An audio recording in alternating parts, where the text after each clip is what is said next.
সকলকে স্বাগতম জানাচ্ছি মানববন্ধন রক্তযোদ্ধা পরিবারের ফেসবুক পেজে। প্রচণ্ড বৃষ্টির মধ্যে এখন প্রায় রাত 8টা বাজে। এই বৃষ্টির মধ্যে আমরা তুহিনের অপারেশনের সকল কার্যক্রম শেষ করে বাসার উদ্দেশ্যে রওনা দিয়েছি। আসলে এই বৃষ্টির মধ্যে যে ভিজে তারপরও নিজের কাছে একটা শান্তি লাগছে যে তুহিনের পাশে দাঁড়াতে পেরেছি, এটাই আলহামদুলিল্লাহ। এবং সকলে দোয়া করবেন মানববন্ধন রক্তযোদ্ধা পরিবারের জন্য, শুধু অসাধারণ মানুষের জন্য না।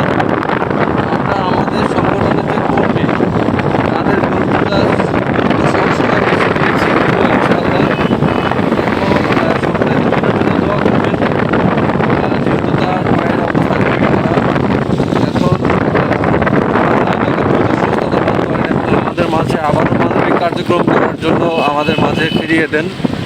প্রচণ্ড পরিমাণ বৃষ্টি, যেটা বলার বাইরে। এর মধ্যে আমরা ভিজতে ভিজতে এখন অবস্থান করছি কুষ্টিয়া তীরমণিতে। আমরা আপাতত কিছুক্ষণের মধ্যে ইনশাল্লাহ হয়তো আধা ঘন্টা 1 ঘন্টার মধ্যে আমরা মেহেরপুরের উদ্দেশ্যে চলে যাব।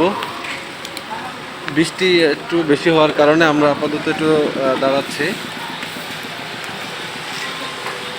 টিপটাপ টিপটাপ বৃষ্টি পড়তে আছে।